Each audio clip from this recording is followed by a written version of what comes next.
I had been counting down to my sister's wedding for weeks, letting the thought of that day carry me through long afternoons at my office in downtown Seattle. My name is Bella Rhodes, and at 36, I thought I had finally reached a place in life where things felt stable. I had a good job as a systems analyst at a tech company near Lake Union, a quiet apartment with a view of the water, and enough distance from old family wounds that I could breathe without feeling like I owed anyone an apology for existing. Maybe that is why I let myself get excited about the wedding. Maybe that is why I believed every detail printed on the save the date card and the pretty cream-colored invitation that arrived in my mailbox. Both said the same thing. The wedding would be on the 23rd of September. I was driving down to Tacoma on a Saturday afternoon with the leaves just starting to turn and the air holding that early hint of fall. I remember thinking about how peaceful it all felt. I had even picked up ribbon samples for the gift I planned to give Brianna. My sister and I had not always been close,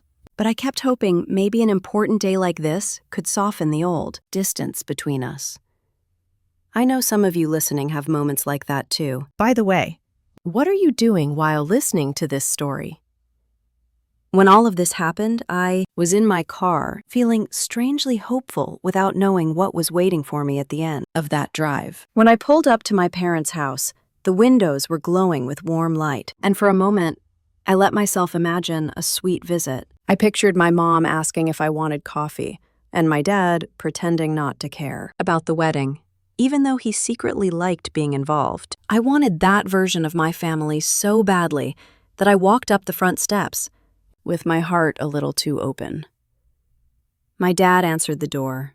Harold Rhodes, 61. He had the same tired posture he always carried after years of delivery work, but his expression was sharper and colder than anything I expected. He looked at me like he had been waiting for this moment, but not in a good way. I told him I was there to go over some last-minute details for the wedding next week.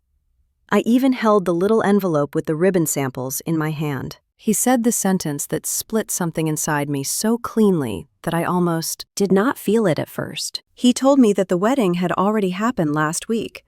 Just like that. Not softened, not explained, not even delivered like news. More like a fact that I should have known if I had been paying attention. I stood there on the porch staring at him. I remember blinking twice because the light behind him was too bright and his words were too dark. I thought I had misheard. I asked him what he meant, and he just repeated it. The wedding was last week. Everyone was there.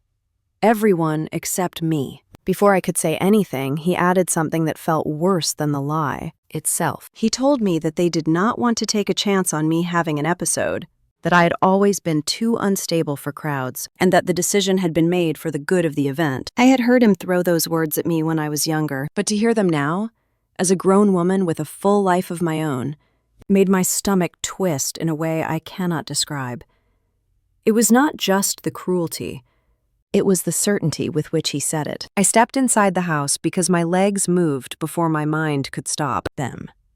The kitchen smelled like leftover catered food. There were champagne bottles resting on the counter. On the dining table, under the soft glow of an overhead lamp, was a finished wedding album, a thick one, printed, bound, filled with photos of my sister in a lace gown, glowing, surrounded by smiling faces.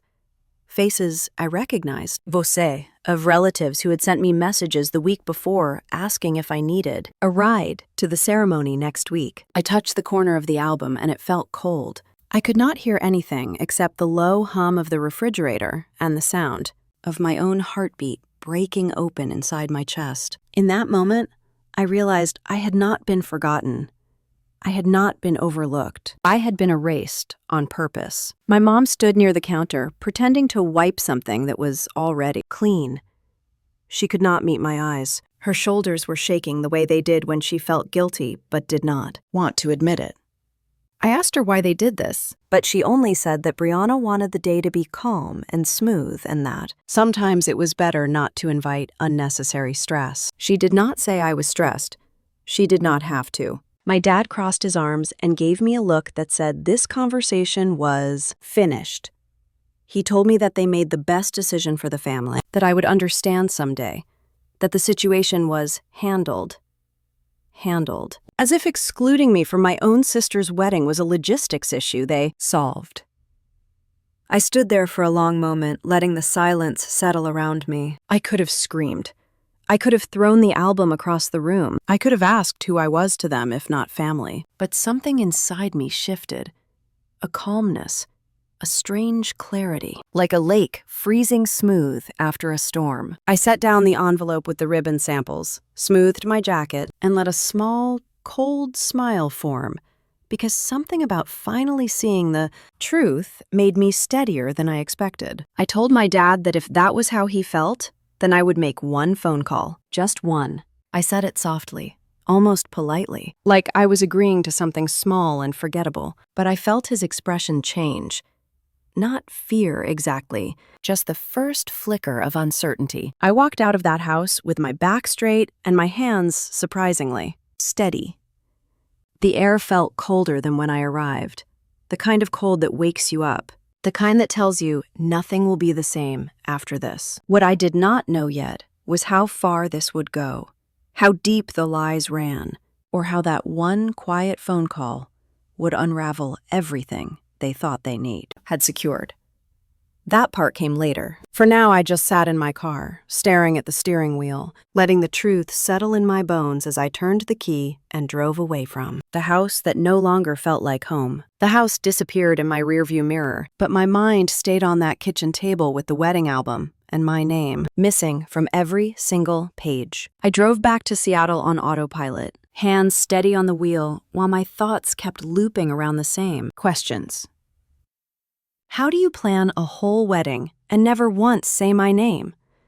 How do you raise 2 daughters and deliberately invite only one? By the time I pulled into the parking lot of my apartment building near Green Lake, the sky had turned that pale blue that does not belong to day or night. I sat in the car with the engine off and listened to the ticking of the cooling metal.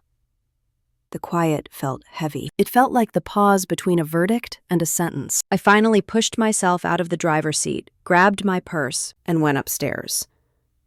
My apartment was still just as I had left it. Shoes lined up by the door, mail stacked neatly on the entry table, a candle that still smelled faintly of vanilla and coffee. For a second, I wanted to collapse on the couch and pretend none of this had happened. But something tighter and colder inside me said no. If they were willing to lie to my face, I needed to see exactly how deep the lie went. I set my bag on the small dining table and opened my laptop. The glow of the screen felt harsh after the dim drive. I pulled up my email and started scrolling back through the folder where I had been saving every message related to the wedding. I thought I was doing it out of excitement when I set that folder up months earlier. Now it felt more like I had been building a case without knowing it. The first thing I opened was to save the date. It was from early April, sent from Brianna and Mark, with a cute little picture of them laughing on a pier somewhere. The text said their wedding would be on the 23rd of September. I read the line twice, then 3 times. 23rd of September. The same date printed on the invitation that had arrived in my mailbox in July. I pulled the invitation out of my bag where I had thrown it that afternoon, before driving to Tacoma. Cream card, soft gray lettering, a little embossed leaf in the corner. The same date again, the same location, the same everything. All of it pointing to a wedding that was supposedly still in the future. A future that no longer existed because the real wedding had already happened without me. I went back to the screen and opened the next message. This one was from August. An email from my mom, sent to me, with the subject, rehearsal schedule. Inside, she reminded me about the rehearsal dinner on the evening before the 3rd, and told me to let them know if I needed a ride from the city. It was written so casually, so kindly, as if there was no secret, no double life to this event. My heart began to pound in my ears. Every single piece of information I had received matched perfectly. Same date, same story, same gentle tone. There were no last-minute changes, no corrections, no, oops, we moved the date. Just one carefully built reality where I believed the wedding was still a week away, which meant there was another reality, the real one. the one everyone else had been living in, the one with the real date printed on real invitations for everyone except me. I could feel a thin thread of anger unwinding inside me, but I kept my movements small and controlled. I opened another folder, the one I used for receipts and invoices. I typed the name of the venue into the search bar and waited for the results. There it was, nestled between tax documents and work reimbursements, an email from the event coordinator at Cedar Grove Chapel. I had almost forgotten about this part. Back when Brianna first picked that venue, she had called me crying about how the deposit was more than she and Mark could handle that month. I had transferred $1,000 and told her it was my early wedding gift, wanting to help, wanting to be included in something that mattered. The venue had sent me a copy of the receipt and a draft of the guest list, too. Confirm spelling for the seating chart and decor. At the time, I barely glanced at it. I was just proud that I could help. Now I clicked that attachment with hands that were not quite steady. The guest list opened on a simple table, names in one column, meal choices in another, and little notes about relationships in a third. I scrolled slowly at first, then faster. Aunts, uncles, old neighbors from Tacoma, friends of Brianna from her design classes, people from Mark's side of the family. I saw Naomi's name, my cousin. I saw people I had not thought of in years. I kept expecting to see my own name, expecting my eyes had just skipped over it. I reached the end of the list. There was no Bella Rhodes. I scrolled back to the top and went line by line this time, mouthing each name under my breath, like a prayer I did not believe in anymore. Nothing. It was as if I had never existed, not even as an afterthought, not even as a maybe. I checked the notes at the bottom. The coordinator had marked the list as final and confirmed it had been. Approved by the bride and groom, as well as the family. The date on that note was from early May, months before my mom sent the kind rehearsal email. Months before my dad stood at that door and told me the wedding was last week, while I still clutched an invitation for next week. The anger inside me tightened. It did not flare up hot. It settled in low and cold, like a deep winter river. They had not forgotten me. They had not removed me at the last second because they were afraid I would somehow ruin things. They had built the entire event without me from the start and then constructed a second set of dates and messages just for me, so that I would stay out of the way and never ask why. I leaned back in my chair and stared at the screen. A part of me remembered every time my dad had told me I was too much when I cried as a kid. Every time my mom had said we should not make a scene. Every time Brianna had been allowed to be dramatic and loud, while I was told to calm down. They had spent my whole life calling me unstable, and now they had used that same label as a convenient excuse to erase me. I closed my eyes for a moment and listened to the low hum of my refrigerator, the occasional car passing by outside, the small sounds of a life I had built on my own, far away from that house in Tacoma. When I opened my eyes again, the guest list was still there on the screen, unbothered by my feelings.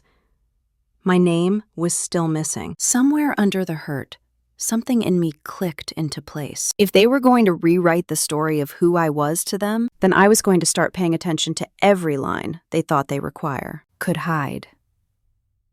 I saved a copy of the guest list to a new folder with a new name, one I had never used before on my computer. Then I opened my email search bar again and typed in another name, the person I knew I needed to see next, if I wanted the full picture of what my daughter's family had done.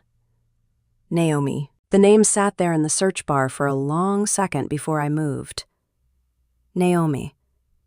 By the time the sun dragged itself over the buildings across from my apartment, I had already decided I was not going to spend another day alone with what-ifs, and maybe they did not mean it like that. When I tried to soften it, the image of that wedding album snapped back into my head and reminded me that there was nothing soft about what they had done. I grabbed an overnight bag, my laptop, and the folder where I had slipped my invitation and the printed guest list. I locked my door, walked down the stairs, and told myself I was just going to talk to my cousin, not as a lawyer, not yet, just as the only person in the family who had ever really looked at me like my feelings were not a burden. The drive from Seattle to Portland usually relaxed me. I liked the stretch of highway where the trees crowd in close and you feel like the whole world is green and alive. That morning, it felt different. I noticed the trees, the gray sky, the trucks passing, but everything seemed a little distant, like I was watching it through thick glass. My hands stayed steady on the wheel, but inside, I felt like a line of dominoes had been tipped over, and I was just waiting to see what they would knock down. Naomi lived in a modest townhouse on the east side of the city, close to a small park with big old trees that had seen more families than I could count. When I pulled up in front of her place, I had a flash of being 12 years old again, getting dropped off for a weekend and feeling like I could finally breathe. She opened the door before I even knocked all the way. She was a year older than me, early 40s now, with the same steady dark eyes she had when we were kids. She took one look at my face and stepped aside so I could walk in without asking.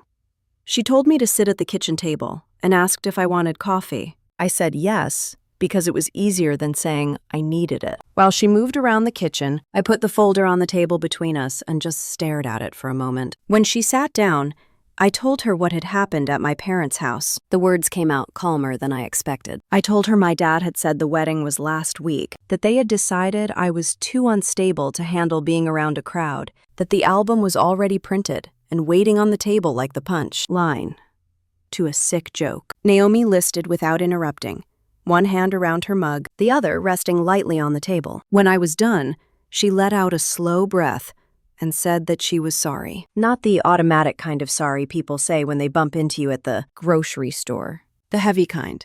The one that says, "I believe you, and this is awful." I pushed the invitation toward her and said that according to every piece of information I had ever received, the wedding was still in the future. Then I reached into the folder and pulled out the printed guest list with my name missing. She looked them over, her eyes narrowing the way they did when she was thinking through a case. Then she stood up and walked over to a small drawer by the fridge. She opened it and pulled out a cream-colored envelope that looked suspiciously familiar. She sat back down and slid it across to me. She told me that this was her invitation. She had kept it even though she did not go. Work emergencies, tight deadlines, the usual story of adulthood. She said she had meant to call me and ask if I was excited about it, but the weeks got away from her. I pulled the card out. It looked just like mine. Same design, same soft gray lettering, same little raised leaf in the corner. The only difference was the date. Hers said the 16th of September. Mine said 23rd. Same chapel, same city, same couple, different week. My stomach dropped in that quiet, sick way that happens when the last little bit of doubt slides off and the truth stands up in front of you. Naomi put my invitation beside hers so we could see them side by side. Two nearly identical pieces of paper telling two different versions of reality. She did not need to say anything. It was all there in ink. She asked if she could see the email with the save the date. I opened my laptop, found the message, and angled the screen toward her. She reached into her own inbox on her phone and pulled up the one she had gotten months ago. Same subject line, same photo of Brianna and Mark laughing on that pier. When we looked closely, the dates were different. Hers matched her invitation.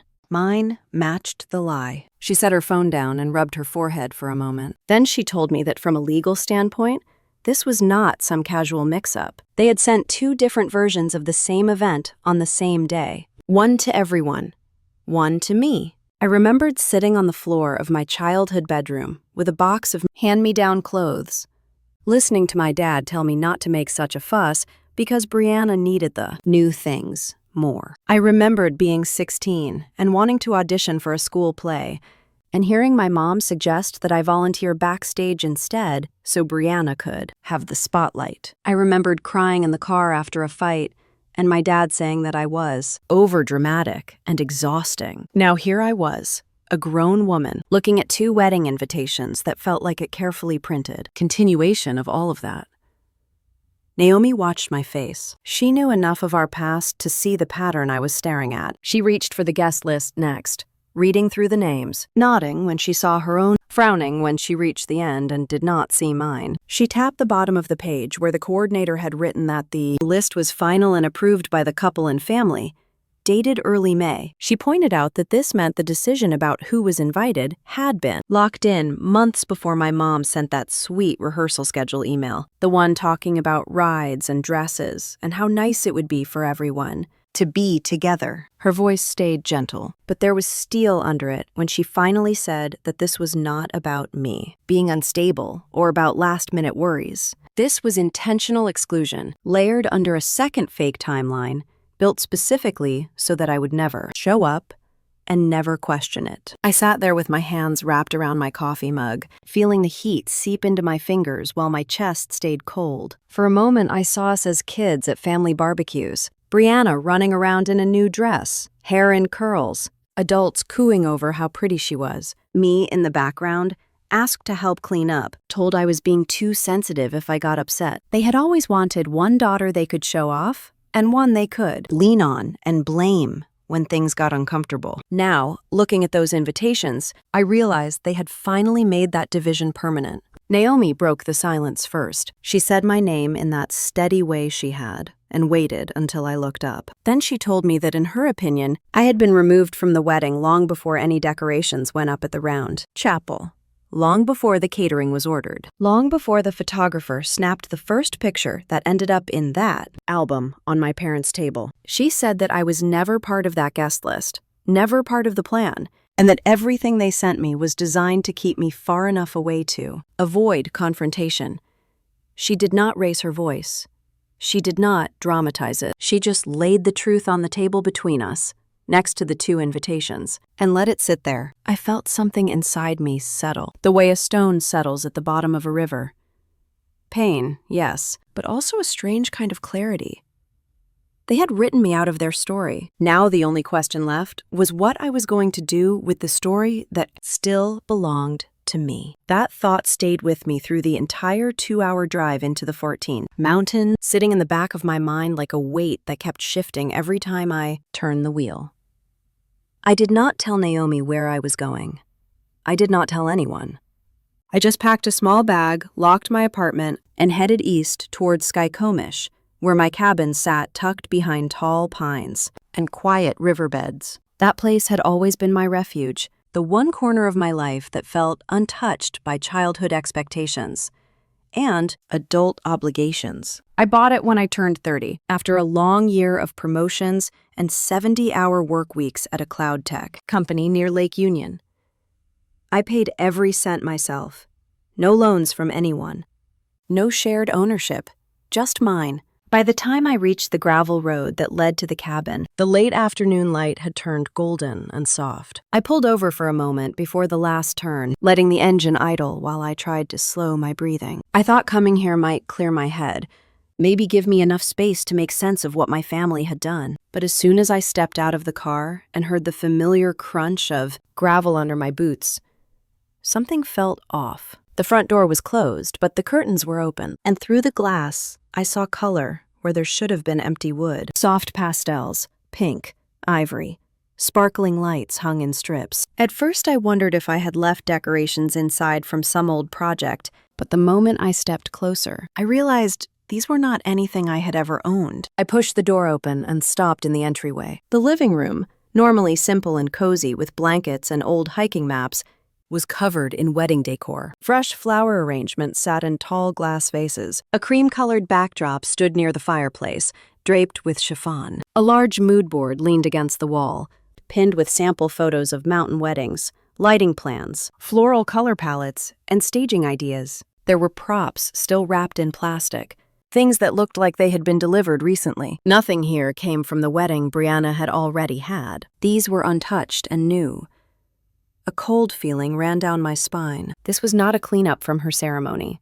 This was preparation. And not for love or family. For business. Wedding styling. Photography packages. Branding. I set my bag down slowly, listening for movement. The cabin was quiet inside, but through one of the back windows I heard muffled voices. Female voices. I stepped softly across the room, staying out of sight, and glanced through a side window toward the clearing behind the cabin. Brianna stood there in a stylish white coat, her hair curled neatly, holding a clipboard like a professional. She was gesturing toward the trees, shows two well-dressed women the best angles for pictures, explaining how the light cut across the ridge at certain times. She walked confidently, like a woman who knew her ground, like a woman who owned the ground. Except she did not. I did. I pressed myself back behind the wall, trying to swallow the rising shock and something deeper that felt like betrayal wearing a new mask. It was one thing for them to exclude me from a wedding. It was another thing entirely for Brianna to use my cabin without asking. But this was more than using. This was claiming, presenting it as her workspace, her studio, her property. I moved quietly toward the hallway. If Brianna was outside, that meant she had probably come in earlier to set everything up. I looked around for signs of her things and walked toward the bedroom. The door was partly open. Inside, thrown casually across the bedspread, was a small leather purse I recognized. Next to it, lying on the quilt, was her phone. I should have walked away. I knew that. I was raised to know that privacy matters, even when someone hurts you. But the screen lit up on its own as I stepped closer, and a voicemail icon blinked. Before I could stop myself, my fingertip brushed the corner of the screen and it opened. The message began playing in speaker mode. Brianna's voice. Soft, confident, almost smug. "Mark, don't worry about Bella. David said I can use the cabin however I want. It's basically my wedding gift." I froze, staring at the phone as if it might say something different if I played it. Again. My cabin. My mortgage. My property taxes. My repairs after the winter storms last year. My Saturdays spent clearing the path from fallen branches. And it was her wedding gift. A hot pulse moved through my chest. Not fiery anger. Something quieter, heavier. Something that made my hands feel steady instead of shaking. Outside the bedroom, the voices of the two women drifted closer, and I could hear Brianna laughing. The kind of bright, effortless laugh she always used when she wanted people to like her. I stepped back from the phone, took a breath, and slipped out of the room. I did not want to give her the satisfaction of catching me standing there, listening. I walked to the door and paused only long enough to take one last look at the space I had built for myself, at the flowers that were not mine, at the backdrop blocking the view of my fireplace, at the mood board full of pictures of weddings that had nothing to do with me. I thought about the words in that voicemail and the kind of confidence it took for her to say them. Dad said I can use the cabin however I want. For a moment, the memory of my dad standing in the doorway the day before flashed in my mind. The coldness, the certainty, the way he talked about my instability as if it were a fact he could hold up, like a shield. And now this, giving my property to Brianna in his mind, as if my ownership was irrelevant. I quietly stepped outside, closing the door without making a sound. I moved around the side of the house, keeping out of sight. The last thing I wanted was to confront her while she was showing off like she was the star of her own business. I was not going to hand her a scene she could twist into another accusation. I reached my car and looked back once more. Brianna stood at the edge of the clearing, pointing toward the mountains like she had personally shaped them. The two women nodded and wrote things down. She looked so sure, so comfortable, so entitled. I unlocked my door, slid into the driver's seat, and let out a long breath. My hand rested on the steering wheel while I kept my eyes fixed on the trees ahead. Everything inside me was quiet, focused. They had taken me out of the wedding.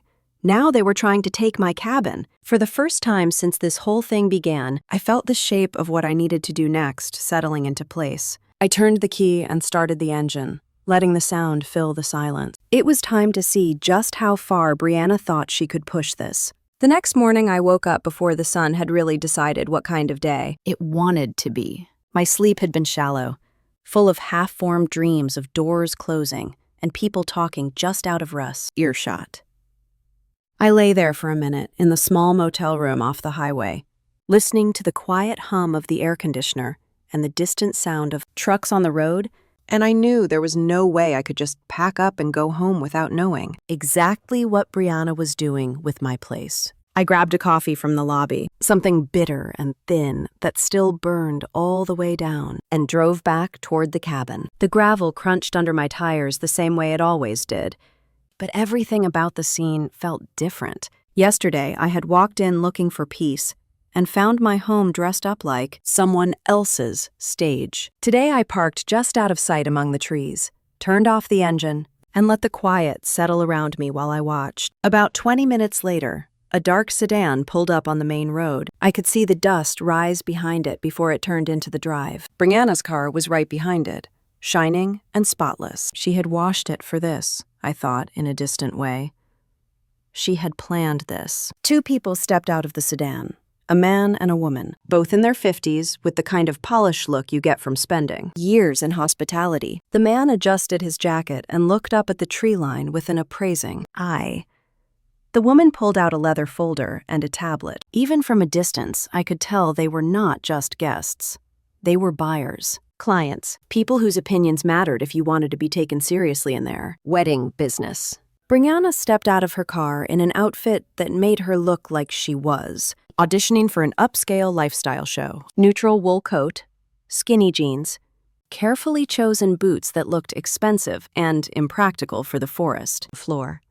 She was smiling wide, all dimples and teeth, as she walked up to greet them. I watched her gesture toward the cabin with a flourish, her hands moving easily as she talked. I knew enough to recognize the names when I heard them on the wind. The Vances, owners of a chain of mountain wedding lodges in Montana. I had seen one of their properties in a magazine once, a spread with breathtaking photos of brides on ridgelines and candlelit receptions in high-ceilinged timber halls. $95,000. I remembered reading, was the starting price for their full-service package. I had thought at the time that it was another world I would never be part of. Now that world was standing in my driveway, while my little cabin, the one I had clawed my way into owning, was being offered up as if it were part of Brianna's brand-new empire. They walked around the outside first. Brianna waved her arm toward the trees and the river, painting a picture with her words that I could almost fill in just from the cadence. She led them up the steps to the front porch and opened the door like she did it every day. They disappeared inside. I gave them a few seconds, then left my hiding place. The air was crisp and smelled like damp earth and pine needles. Each step I took toward the porch felt deliberate. I was not rushing. I was not shaking. I felt strangely calm, like my body had decided that if my family was going to pretend I did not exist, I would at least be the one person in this scenario who was fully awake. As I reached the front door, I could hear Brianna's voice floating from the living room. She was telling them that this was their family lodge, that she had redesigned the interior herself to create the perfect backdrop for intimate luxury weddings, that she could easily scale the concept for their lodges in Montana. Her tone had that smooth confidence she had always reserved for outsiders, the voice she never used on me. I stepped inside. They were standing near the fireplace, the Vances facing the room, while Brianna stood slightly in front of them like a presenter at a pitch meeting. The flowers were still perfect. The backdrop still hung just right. The mood board leaned at an angle that said someone had fussed over placement. Quiana was mid-sentence, claiming in a warm, easy way that she had transformed this space from a rustic weekend place into a curated destination. For a few seconds, no one noticed me. Then the wife turned her head, and her eyes flicked toward the doorway, widening just a fraction when she saw me. Brianna followed her gaze and went very still. Her smile froze. I stepped forward until I was fully in the room. I could feel all three sets of eyes on me, and I let that silence stretch just long enough to make it uncomfortable. Then I spoke. I told them calmly that this was private property and that they were not authorized to use it for any commercial purpose. You could feel the air change. The husband, Mr. Vance, straightened. His pleasant, open expression turned wary. He looked from me to Brianna and back again, taking in the way my keys dangled from my fingers, the way my voice carried in the space like it had belonged there for a long time. Brianna tried to recover. She laughed a little too loudly and said that I was just her sister, that we were all family, and sometimes siblings overreact. She did not look at me when she said it. She kept her gaze fixed on the couple, trying to pull them back into her narrative. I repeated myself, still steady, still quiet. I said that my name was on the deed, that I had purchased this cabin by myself years ago, that no one had asked my permission to turn it into a showroom for potential clients. I did not raise my voice. I did not add any extra commentary, just facts. The Vances exchanged a look. It was the kind of quick, silent conversation you learn to read when you spend enough time in office meetings. The wife closed her folder with a soft click. The husband cleared his throat and said he did not need details, but his company did not engage in partnerships that started with any confusion about ownership. He said they prided themselves on transparency, and he could not, in good conscience, move forward with anything that involved misrepresentation. I watched the color drain from Brianna's face, starting at her cheeks and moving down her neck. She turned toward Mark like she wanted backup. He had been lingering near the doorway, keeping a little distance, as if he were not entirely comfortable with the sales pitch either. Now he stepped forward, his brow furrowed. He asked her, slowly, if she had told him that this was their family cabin, that it belonged to them, to all of them. Brianna stammered. She said that it was a misunderstanding, that they had always treated the place as shared, that Dad had said it was as good as hers after the wedding. She did not say a gift. She did not say a promise. She just waved her hands in a messy circle, as if she could blur the edges enough that no one would see the difference between imagined ownership and the legal kind. Mark looked at me then, really looked. There was a question in his eyes that went beyond real estate. I held his gaze and, without adding any drama, nodded once. It was enough. I could see the realization hit him, the same way it had hit me when my dad told me the wedding had been last week. He turned back to Brianna and told her that she had told him this belonged to them. He said it plainly, without yelling, but his voice carried more weight than if he had shouted. She snapped then. The panic that had been building finally spilled over. She pointed at me and her voice rose, sharp and frantic. She said Dad had warned her that I would try to ruin everything, that I had always been unstable, that I could not stand seeing her succeed at anything. She told the Vances that I was just angry about the wedding, and that I was, making things up to get back at her. The words washed over me like an old song I was tired of. Unstable, dramatic, ruining things. She had learned them from the same place I had. The difference was that I no longer believed them. I stayed quiet. I did not defend myself. I did not explain my mental health history, or my work record, or the fact that I had been paying my own bills and owning my own property while she bounced between projects. I let my silence speak. I let my presence in that room, solid and calm, contrast with her spiraling. The Vances did not need a long speech. They thanked Brianna for her time, told her politely that their schedule did not allow them to pursue this concept, after all, and walked to the door. On the threshold, the wife turned to me and gave a small nod, the kind that says, I see you, even if I do not know the whole story. When their car pulled away, the cabin felt too quiet. Brianna stood in the middle of the room, chest heaving, eyes bright with tears and rage. Mark leaned against the wall, defeated. His shoulders slumped. She hissed that Dad had said I would ruin everything if I got involved, that he had been right about me all along. Her voice cracked on the word everything. I still did not answer. There was nothing I could say that would reach her at that moment. Instead, I picked up my bag from where I had left it by the door. I told her in a steady voice that she needed to remove all her things from my cabin by the end of the week, and that any further use of the property for business purposes would be treated as trespassing. Her mouth opened like she was going to argue, but nothing came out. I stepped onto the porch, feeling the shift from the staged interior to the honest air of the woods. As I walked to my car, I could feel her watching me from the doorway, small and furious in a room that suddenly looked less like a studio and more like what it actually was. Someone else's home. I got in, closed the door, and let my hands rest on the steering wheel for a long moment. It was not just about a ruined contract or some fancy clients from Montana. It was about seeing, in full daylight, how far my family was willing to go when they thought I would stay quiet. On the drive back toward the city, my mind was already turning toward the next thing I needed to examine. If they felt this entitled to my cabin, I had to wonder what other parts of my life they had quietly treated like theirs.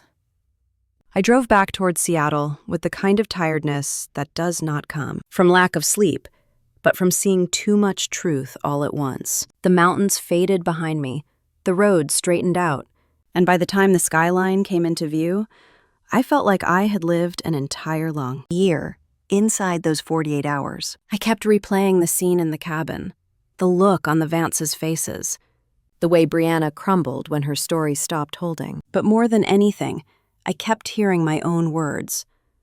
Private property. You are not authorized to use it. I said it calmly, but it echoed like a door closing. When I reached my apartment, I put my bag down and sat at my small kitchen table. The light coming in through the blinds made long stripes across the wood. I stared at those stripes and thought about all the times I had handed over money without thinking, always believing that helping family was just what you did. I had never bothered to add it up because it felt petty. But now, after seeing the way they had treated my cabin, I needed to know exactly how much of myself I had given away. I opened my laptop, logged into my bank account, and pulled up 5 years of statements. The screen filled with numbers and dates and transaction summaries, each one a tiny story I had forgotten. I began scrolling and marking things down on a notepad. At first, it felt like bookkeeping. Then it slowly turned into something heavier. I found the $34,800 I paid to repair my parents' roof after that winter storm had torn half of it off. I remembered the way my dad thanked me with a distracted nod, and how my mom had said it was a blessing I had such a good job. I found the $12,900 I wired to Brianna when she said she was drowning in credit card debt because of a bad business partnership. She had cried, said I was her rock, and promised she would pay me back, even though she never did. I found the $5,300 I handed my dad when he was in the hospital for chest pains, and they needed an upfront payment before the insurance processed anything. I found the $1,000 I sent as the deposit for Brianna's wedding, the venue, the one I had written off as a sweet gesture of sisterly love, and scattered between those big numbers were so many smaller ones that the list started to blur. Utility bills I had covered, last-minute travel costs for family emergencies, birthday gifts that were more expensive than I could comfortably afford, restaurant tabs I paid because someone forgot their wallet or promised to get it next time. It did not look like generosity anymore. It looked like a pattern. Somewhere during the 4th year on the statements, I felt myself sinking back into a memory. Me at 25, sitting in my parents' living room with a job offer I was terrified to accept. I had told them I was moving to Seattle. My dad had said it was a good idea, that Brianna needed more help around the house anyway, and I would be close, enough to pitch in. Even then, it had not been about my dreams. It had been about what I could do for them. I closed my eyes and leaned back in the chair. My throat felt tight. I was 36 now, and apparently I had been the family bank without ever naming it. I shut the laptop and let out a long breath. My chest felt too full. I needed air. I grabbed my keys and walked down to the small coffee shop on the corner near Green Lake, the one with mismatched chairs and a chalkboard menu that changed depending on who was working that day. I ordered a latte and sat at a table by the window. I had just taken my first sip when the door opened and Mark walked in. For a moment, I thought I was imagining him. He looked out of place in that little shop, wearing a jacket that still had mountain dust on it from the drive back. He glanced around the room, and when his eyes found mine, something like recognition softened his face. He walked over with a small, hesitant smile. He asked if he could sit, and I nodded because saying no felt too abrupt. He lowered himself into the chair across from me, looking tired in a way that went beyond lack of sleep. I had seen him at family events before, but never like this. Never stripped of Brianna's influence long enough for his own thoughts to show. He said he had heard I had been sick, that Brianna told him I had been too ill to attend the wedding, and that everyone missed me. He said it with the kind of gentle sincerity that made my heart pinch. I realized he genuinely believed it. He thought I had been bedridden while the whole family celebrated without me. Then he thanked me. He thanked me for gifting the cabin to Brianna as a wedding present. He said it had touched him because it meant she would have space to build her new business, and that he admired the generosity it took to give something like that away. The words hung between us like smoke. I watched him. Watched the sincerity in his expression, watched the trust he still had in the woman he had married only days ago. He was not lying to manipulate me. He was repeating what she had told him. I set my cup down slowly and looked him straight in the eyes. I told him I had never given her my cabin. I said it quietly because the truth did not need volume. It only needed clarity. Mark blinked. Confusion washed over his face first, then something colder followed. He asked me if I was sure, almost as if he hoped I would correct myself and tell him this was all a misunderstanding. I repeated it. I had never given her anything. Not land, not property, not keys. Nothing. I watched the moment the truth hit him. It was like watching a bridge collapse in slow motion. His posture sagged, his eyes dropped to the table, and his jaw tightened in an effort to stay calm. He whispered that Brianna had told him she inherited the cabin from our dad. He whispered that she had shown him a picture of herself in the living room and said it was her favorite childhood place, that it had always been hers. The lie was so large and so casual that I almost forgot how to breathe. He rubbed his forehead and said that this was not the first strange story she had told him lately, but this was the one that made everything else fall apart. He said if she could lie about something this big, he did not know what else she had lied about. He sounded like a man standing in the ruins of a house he had been told was solid. I did not try to comfort him. I did not tell him it would be okay. I simply told him the truth. I bought the cabin with my own savings. I kept it maintained. I paid the taxes. I gave no one permission to use it for business. And I certainly did not give it to Brianna. He sat back in his chair and stared out the window for a long moment. It took everything in him not to break right there in that cafe. When he finally spoke, his voice was low and unsteady. He told me he felt like his marriage had been built on sand, that every promise Brianna made suddenly looked different, that he had no idea who his wife was anymore. I did not say anything. Some truths do not need extra weight added to them. We sat there quietly, two people connected by the same realization, but standing on opposite sides of it. When he finally stood up, he thanked me for being honest. Then he left without ordering anything. I watched him walk out the door and disappear down the street, and I felt something shift inside me again. Not triumph, not satisfied, something steadier, stronger. The kind of strength that comes from no longer pretending not to see. And with that clarity came the next thought. If Brianna could lie to him this easily, if she could claim my property as hers, what else had she and my family been building behind my back? The answer, I suspected, was waiting for me back in Skycomish. I did not go that night. I wanted to.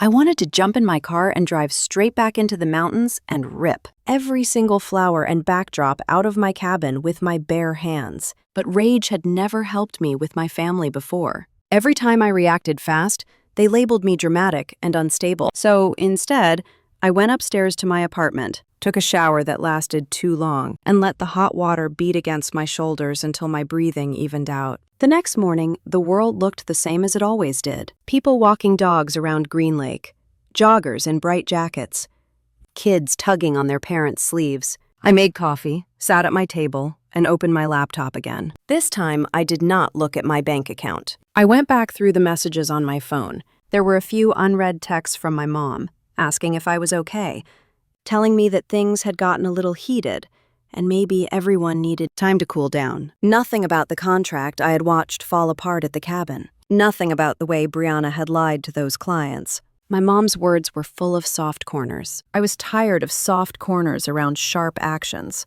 Then there was a text from Mark. It had come in late the night before, while I was in the shower. He asked if I could talk. The message had that hesitant tone that sits between apology and panic. I called him. He sounded like he had not slept. There was a tremor in his voice that had nothing to do with me. He told me he had confronted Brianna after our conversation at the cafe. He had asked her directly about the cabin, about what she told him, about what she had told her clients. At first, she cried and said I was twisting things. Then, when he would not back down, she changed the story again and said Dad had always promised the cabin would be hers. So it was practically a gift. Practically. Such a small word for such a big lie. Then Mark said something that made my skin prickle. He told me he had found paperwork on their dining table that did not make sense. A document that looked like it claimed the cabin was family property now. It had my dad's name on it, and Brianna's, and some language that made it sound like ownership had shifted. He said he was not a lawyer, but it looked like a quit-claim deed, and it looked fresh. I felt the room tilt just a little. I asked him if my signature was on it. He said no. There was a messy scribble on one line where my name should have been, but it did not look like my handwriting. It barely looked like any handwriting, more like an attempt. He told me Brianna had brushed it off, said it was just an idea, a draft, something they were working on with Dad. She told Mark he did not need to worry about it because it was a family matter. That phrase used to make my spine stiffen when I was a kid. It still did. Then he said the thing that tied it all together. Brianna had been on the phone that afternoon with another potential client, someone from out of state. She had talked about a $90,000 package and had mentioned that the cabin was part of her portfolio. She had sounded desperate. If she did not get that money soon, she had said, she did not know how she would keep up with her credit cards. And Dad had tied himself to one of her loans last year when things were tight. If she sank, he would sink a little too. It fits too neatly to be anything but the truth. The panic in her eyes, the way Dad had stood so firmly on her side, the way they had sliced me out of every part of their story. They were not just protecting her feelings, they were protecting their financial choices, and my cabin had become a prop in that protection. I thanked Mark for telling me. He apologized again, in that quiet way of a person who realizes they have been loving a stranger. When we hung up, I sat very still, letting all the pieces line up. Then I picked up my keys. The drive back to Skykomish felt different this time. Not like escape, not like retreat, more like inspection, like a homeowner walking through a property after a storm, looking for damage. Clouds were hanging low over the mountains when I turned onto the narrow road that led to my land. The air felt heavier, the kind of damp chill that seeps under your collar and reminds you are very small compared to the landscape around you. As I approached the last curve before the cabin, I slowed down. Habit. Caution. I parked a little way down the road again, killed the engine, and listened. At first, all I heard was wind moving through the trees and the soft rush of the creek further down the hill. Then, faintly, I picked up something else, a distant thump. A door, maybe, or equipment. I walked along the side of the road until I could see the driveway through. The trees. My cabin sat where it always had, a small, dark shape against the greens and browns of the forest. But something was wrong. The front door was closed, but the lock had fresh scratches around it. Deep, bright marks in the wood that had not been there before. The deadbolt looked slightly crooked. My stomach tightened. Through the window, I saw light. Not just the soft, golden lamp I usually used, harsher, whiter light, the kind that comes from photography equipment. On the porch, near the door, I could see muddy prints from more than one pair of shoes. I stayed under the cover of the trees and watched. Vu drifted out when the door opened. Brianna's again. Higher than usual, full of forced enthusiasm. Another woman's voice, lower and clipped, asking about angles and availability and packages. I caught the word portfolio. I caught the word investment. I saw a tripod silhouette through the window. A ring light, a man holding a camera, moving from one corner to another, testing shots. Someone was laughing on cue. Someone was directing them where to stand. My home was being filmed, not as a memory, but as a product. For a second, the urge to march up the steps and shut it down nearly pushed me out of hiding. My fingers curled into my palms. My heart thumped hard enough to make my ears ring. Then my phone vibrated. I pulled it out and looked at the screen. The security app for the cabin, the one I had mostly used to watch snowfalls and check on visitors, was flashing a notification. Suspicious activity detected at the front door. Possible forced entry. The timestamp was from an hour earlier, right around the time I had been leaving my apartment in Seattle. The system followed with another alert. Motion detected in living room. If this was not you, contact authorities. I stared at the words while voices carried from my own front porch. The app had turned what I was feeling in my chest into simple language. Suspicious. Forced. If this was not you. I let the phone screen dim in my hand as I watched another figure step out onto the porch, adjusting their jacket. Brianna followed, still smiling too hard, talking fast, pointing to the trees, like she owned the view. She thought she was about to save herself with one more bold promise, one more deal, one more performance. Hidden beneath the pines, with the security alerts glowing in my hand, I finally understood just how far she and my dad were willing to go. And I knew, with a calm I had not felt in a long time, that the next move was going to be mine. I drove back to Seattle that afternoon with the security alerts still sitting in my phone like little red warnings on my conscience. I could have called the sheriff right then from the side of the road in Skycomish. A part of me wanted to, but enough. Bella overreacted. Bella caused a scene. Bella proved them right about her being unstable. So I went home and decided that this time I was going to let their actions speak for themselves. No raised voice of mine for them to point at. No emotional outburst they could hold up as proof. Just their choices captured by the technology I had installed for bad weather and raccoons. Back in my apartment, I checked the cameras I had around the cabin. I adjusted angle, made sure the notifications were set to alert me for any motion inside them. House, not just at the door. I saved copies of the break-in alerts from that day, with their timestamps, into a folder on my laptop. Then I waited. It was a strange kind of waiting.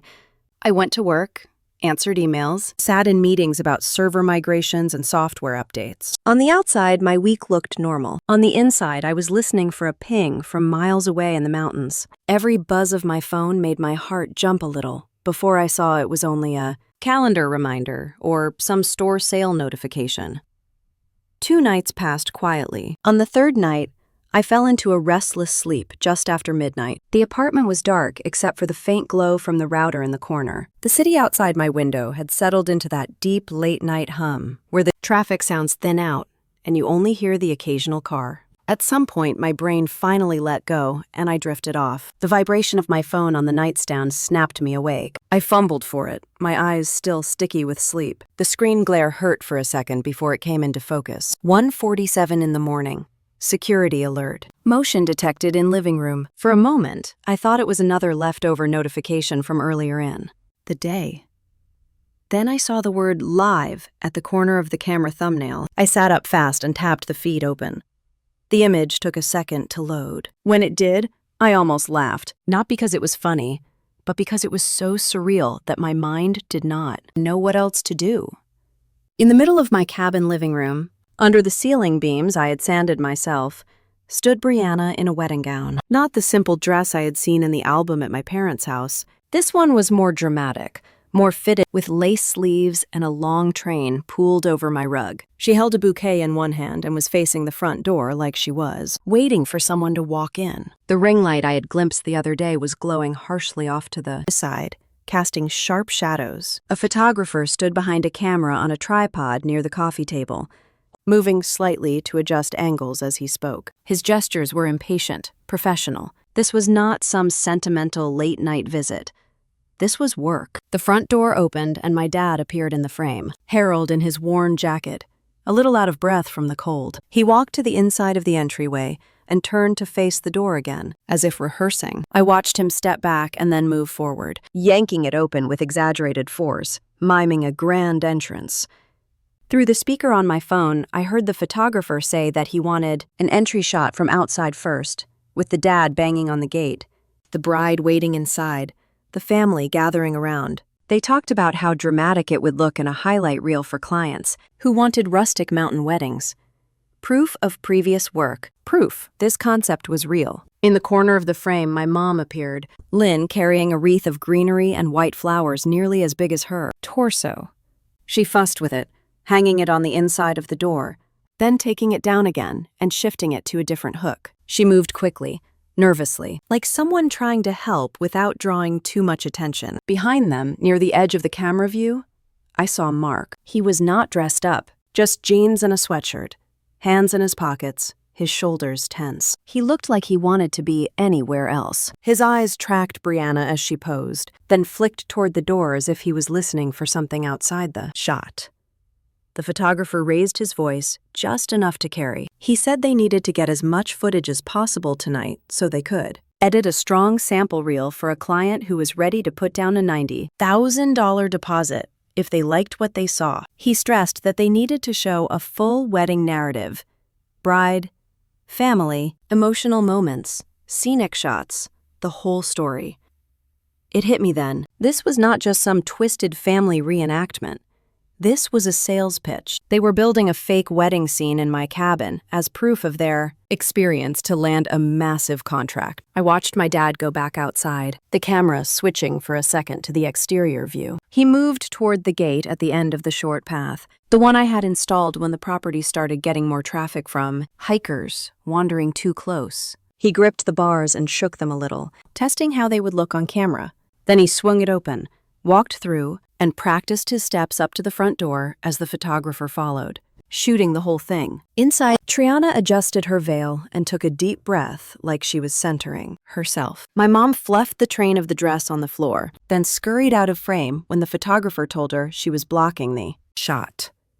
In the background, I heard Mark say something. It was quiet, but the microphone on the camera caught it enough for the words to be clear. He told Brianna they should stop, that this did not feel right, that using my place again after everything that had happened was pushing it too far. She did not even turn toward him. She just kept her eyes aimed at the camera and told the photographer she was ready whenever he was. Her voice was crisp and bright. On. Performance mode. My phone vibrated again in my hand. Another security alert. Second camera. Motion detected at front gate. The system saw my dad as an intruder, not a father. And something about that blunt little distinction made my jaw clench. The whole scene looked like some strange play.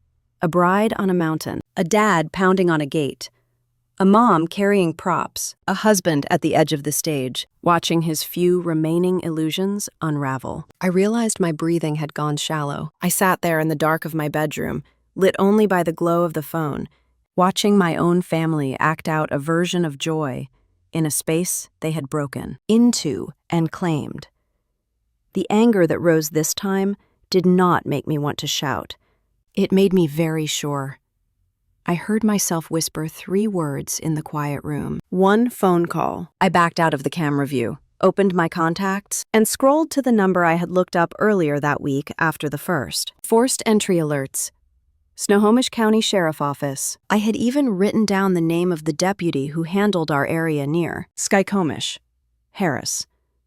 When the dispatcher answered, my voice came out steady. I said my name. I said I was the owner of a cabin near the river outside Skycomish. I told them my security system had recorded a break-in at my property. I said there were multiple people inside right now, including at least one person trying to force the gate and another group, staging some kind of unauthorized event. I told them I was not there in person, but I had live video. The dispatcher asked a few questions. Address, how long the system had been alerting, whether I knew the people involved. I told the truth. I knew them. They were my family. Ownership still belonged to me alone. I had not given permission for them to be there or to use the place for business. There was a pause, then the calm assurance I needed. A deputy was on patrol not far from the area and would head up to check things out. After I hung up, I switched back to the camera feed. They were in my dad, while Brianna stood framed in the cabin doorway, one hand on the knob, trying to look surprised and delighted. My mom hovered just out of frame, peeking in like an extra who did not know where to stand. The photographer called for another take. He said it was almost perfect, just needed a little more emotion. The word made my lips curl. I glanced at the clock on my phone. 2 a.m. was creeping closer. The mountain road up to my place was narrow and dark at the best of times. A sheriff car driving it at night would not be subtle. Sure enough, 10 or 15 minutes later, one of the exterior cameras picked up approaching headlights cutting through the trees, a shape of a vehicle moving carefully along the gravel, getting brighter as it neared the end of the drive. On my screen, the cabin scene kept going. They did not hear it yet. They were too busy pretending to be something they were not. I watched the patrol car nose into view, white door reflecting the ring light glow. Then the blue and red flashes kicked on, painting the clearing with bursts of color. The photographer turned first, the camera swinging with him. My dad froze halfway between the gate and the porch. My mom dropped the wreath she was holding. Brianna, still in that bridal gown, spun around, her eyes going wide. Out in the dark of my bedroom, with only the phone lighting my face, I sat very still and watched the sheriff car come to a stop. The patrol car rolled to a stop in front of the cabin, its blue and red lights washing over the trees and bouncing off the windows, like lightning trapped inside glass. For a few seconds, no one moved. The photographer lowered his camera. My mom stepped backward until her shoulders hit the porch railing. My dad froze in place halfway up the path, his hand still on the gate, as if he had forgotten how to let go. And Brianna, standing in the middle of my living room in a wedding gown at nearly 2 a.m. The morning stared at the patrol car like the world had just shifted under her feet. Deputy Harris stepped out. I recognized him from the photo on the sheriff office website. A tall man in his 40s with a tired but steady posture. He scanned the scene slowly, taking in the lights, the props, the gown, the cameras, the people scattered around like badly placed actors. Before anyone could speak, the deputy lifted a hand and told everyone to stay exactly where they were. My dad tried to straighten himself. He said the deputy must be mistaken, that this was all just a misunderstanding. His voice cracked halfway through the word misunderstanding. He glanced toward the photographer, as if hoping he could somehow vouch for them. The photographer raised his hands and said he had no idea this was unauthorized, that he had been hired to shoot a portfolio reel, and that he thought everything was legitimate. His eyes darted between the deputy and Brianna, and the panic settling into his expression told me he realized exactly how bad this looked. My mom shuffled toward Brianna, reaching out like she wanted to shield her with her own body. Her hands trembled so visibly that even on the screen I could see it. She kept whispering her name, trying to soothe her, trying to get her to step back and sit down. Brianna did not move. Her mascara had smudged under her eyes from the heat of the lights and the cold night air hitting her skin. She looked at the deputy like she was trying to think her way out of this, but every escape door had slammed shut. That was the moment I grabbed my keys and headed out the door of my apartment. I drove through the quiet Seattle streets, then onto the highway, my hands steady on the wheel in a way that surprised me. It did not feel like adrenaline. It felt like purpose. The night air was dark and still, and the road ahead of me curved gently along the foothills, as if it already knew where I was going. By the time I reached the gravel road leading up to the cabin, the sheriff car lights were still flashing, cutting through the darkness in sharp pulses. I parked behind the patrol car and stepped out. The cold hit my face like a bucket of water. The air smelled like pine and damp wood, mixed with the faint scent of floral arrangements that had no business being on my property. As soon as I walked toward the cabin, Deputy Harris turned to me. His flashlight dipped briefly to my boots, then back up to my face. He asked if I was the owner of the property. I said yes. I reached into my bag and handed him the deed, the original, crisp and clean, with my name and signature exactly where it had belonged from the beginning. He examined it carefully, nodding once as he matched the address on the document with the address in his notes. He turned back to my family. He asked if anyone present could provide documentation proving they had permission to be on the property for commercial use. No one answered. My dad opened his mouth, then closed it again. My mom looked down at the ground like she was reading something in the dirt. Brianna finally moved, just enough to shake her head, her veil slipping slightly from the bobby pins. The deputy wrote something down on his pad, then told them plainly that they were trespassing. He pointed to the damaged lock on the front door and said that forced entry was a misdemeanor in the county. My dad tried to argue that the damage was minor, but the severity of a break-in by the size of the scratches. Then he turned his attention to the interior of the cabin. The lights, the camera equipment, the backdrop, the floral arches. The fact that there was a photographer present shooting staged wedding footage for a paying client. He explained in the calm voice of someone who had done this job long enough to be unshakable that using someone else's private property for business purposes without permission was illegal and could be classified as fraudulent representation. He said that the combination of trespass, forced entry, and commercial misuse could have resulted in immediate arrests if this had been their second offense.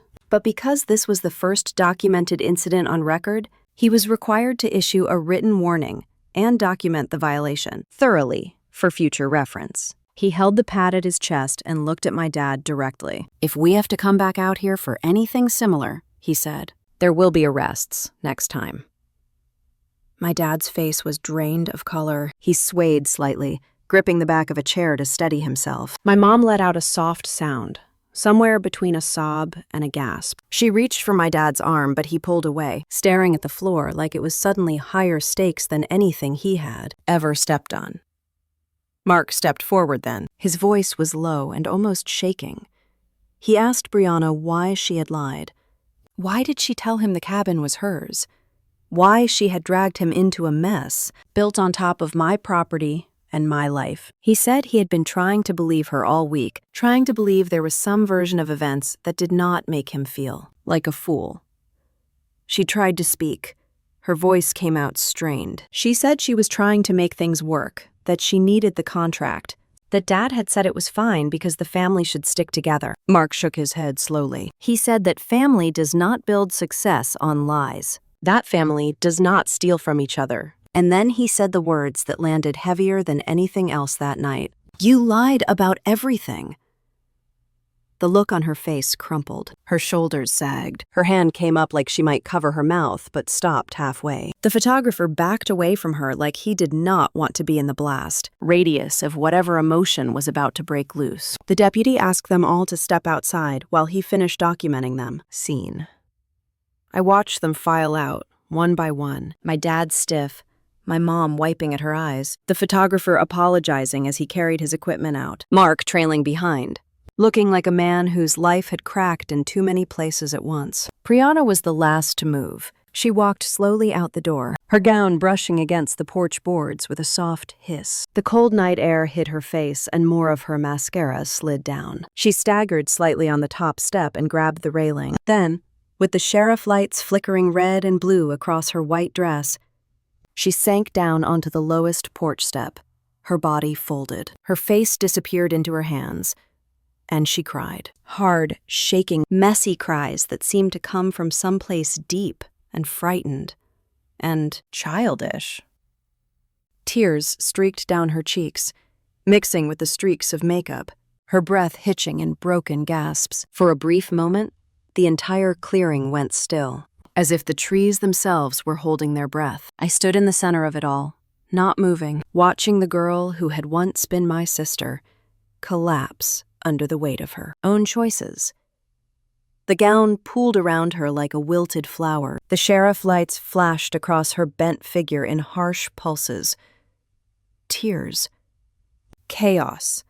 Exactly the truth they had tried so hard to pin on me. And yet, for the first time in a long time, I did not feel small. I did not feel blamed. I did not feel unstable. I felt steady.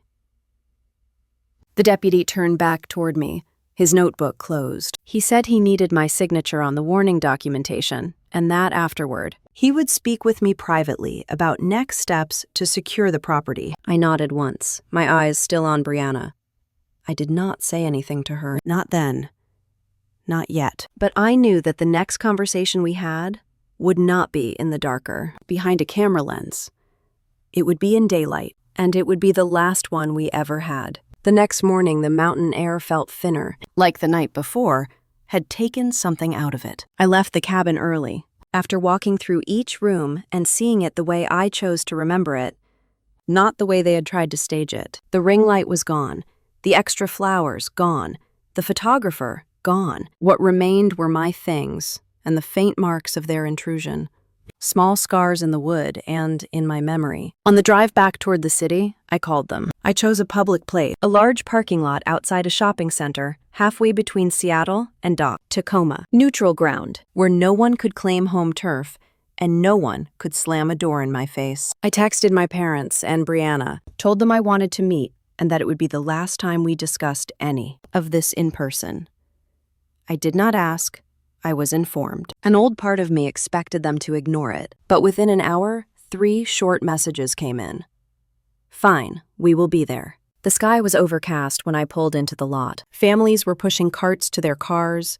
People were loading groceries. Ordinary life was moving around me while I parked near the far end where there was enough space for what I needed to lay out. I opened my trunk and took out the folder I had been building without fully admitting it to myself. I spread everything on the hood of my car, the cool metal supporting it all. For a moment, I just looked at the collection.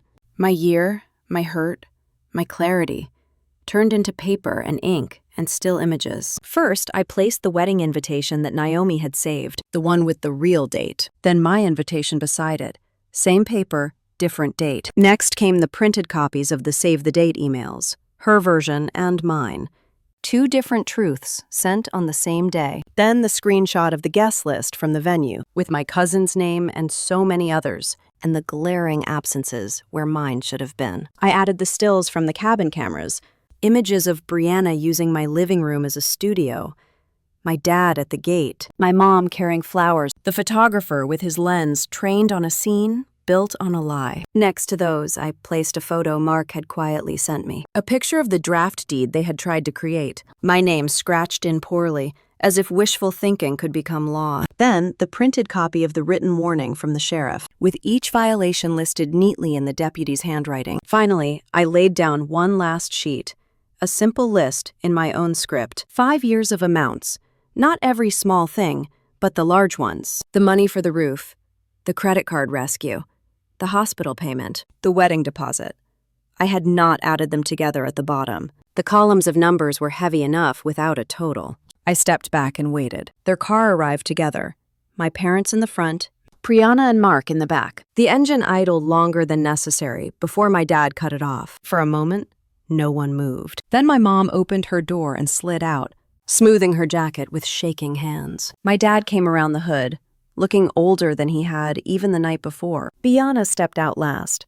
She was not wearing white this time, just jeans and a sweater, her hair pulled back, her face pale. Mark closed his door and stayed slightly behind her, as if unsure where he belonged now. They approached the car and saw the papers, the photos, and the evidence lined up in order. My mom stopped a few steps away, her hand coming to her mouth. My dad looked down, eyes scanning without really focusing. Brianna stared straight at the wedding invitations, her jaw clenched. No one spoke, so I did. I told them, calmly, that this was everything they had done that I was aware of. I said this was not about arguments or hurt feelings.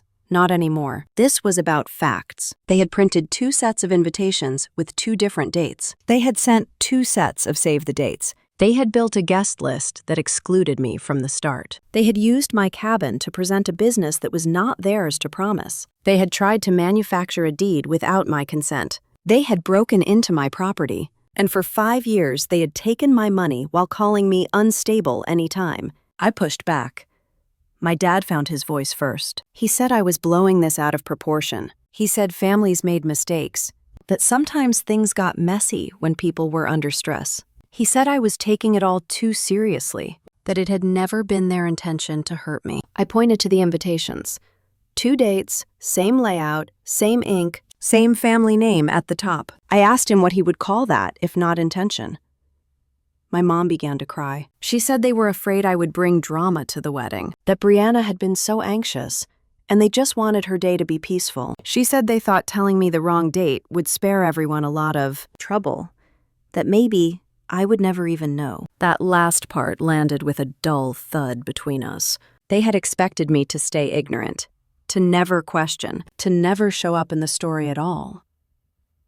Brianna spoke then, her voice raw. She said she had been drowning, that the debt kept climbing, and that Dad had signed on to help her with a loan, and she felt like she was dragging him down with her. She said the cabin had seemed like a solution, a way to prove to serious clients that she could deliver, a way to get enough money fast enough to keep from losing everything. She did not apologize for the wedding. She barely touched it. Her eyes kept flicking to the photo of her in my living room in that gown, her expression in the image almost unrecognizable to her now. Mark stood silent until I turned to him. I told him I was sorry he had been lied to, that he had been pulled into this without knowing the truth. He looked at me with an expression I could not fully read, then looked at his wife, then at my parents. He said quietly that he needed to deal with his part of this separately, that he had his own decisions to make. But he did want to thank me for not yelling, not throwing things, not playing into the version of me they had spent years describing. The words were gentle, but they cut my parents more effectively than anything I can see could have said.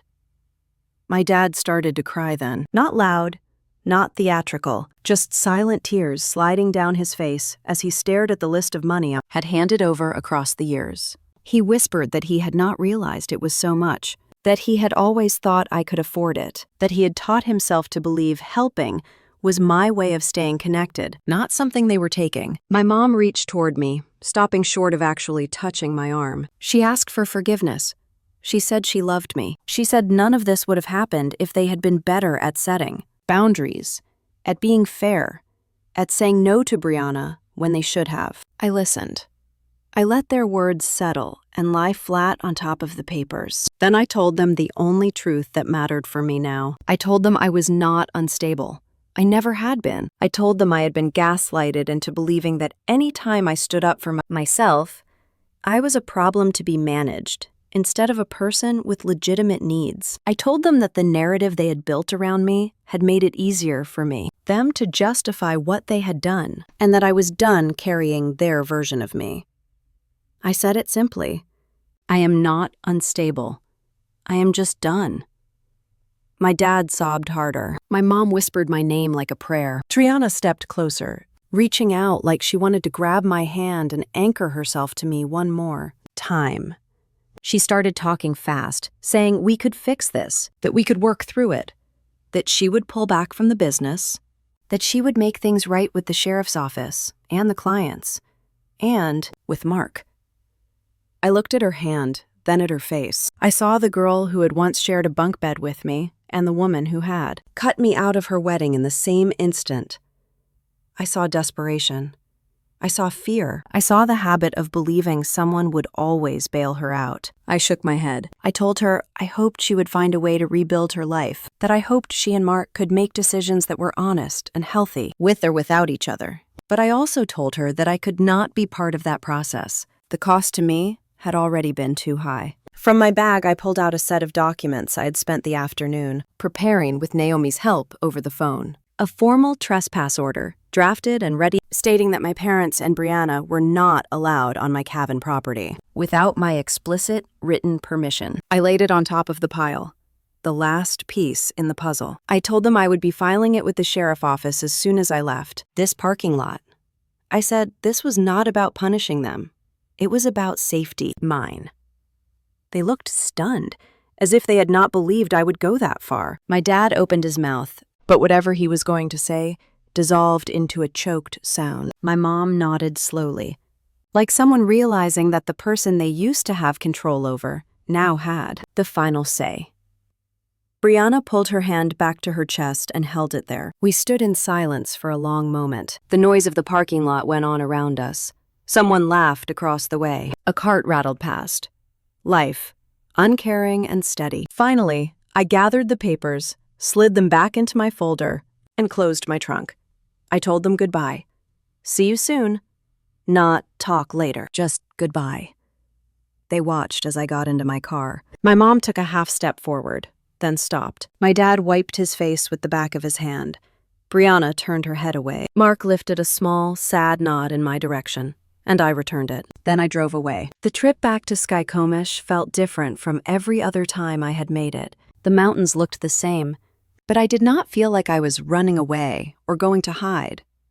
I was going home, my home, one I had chosen and paid for and protected. When I reached the cabin, the evening light was soft, painting everything in gentle gold. I got out of the car and walked up the path. The new lock I had installed that afternoon with the help of a local handyman gleamed on the door. Inside, the rooms were clean. The props were gone. The only flowers were the wild ones outside the windows. I stepped back out and walked to the gate at the end of the path. My hand rested on the cool metal for a moment. I thought about all the times I had tried to earn my place in a family that had already decided what role I was allowed to play. Quiet helper. Emotional problem.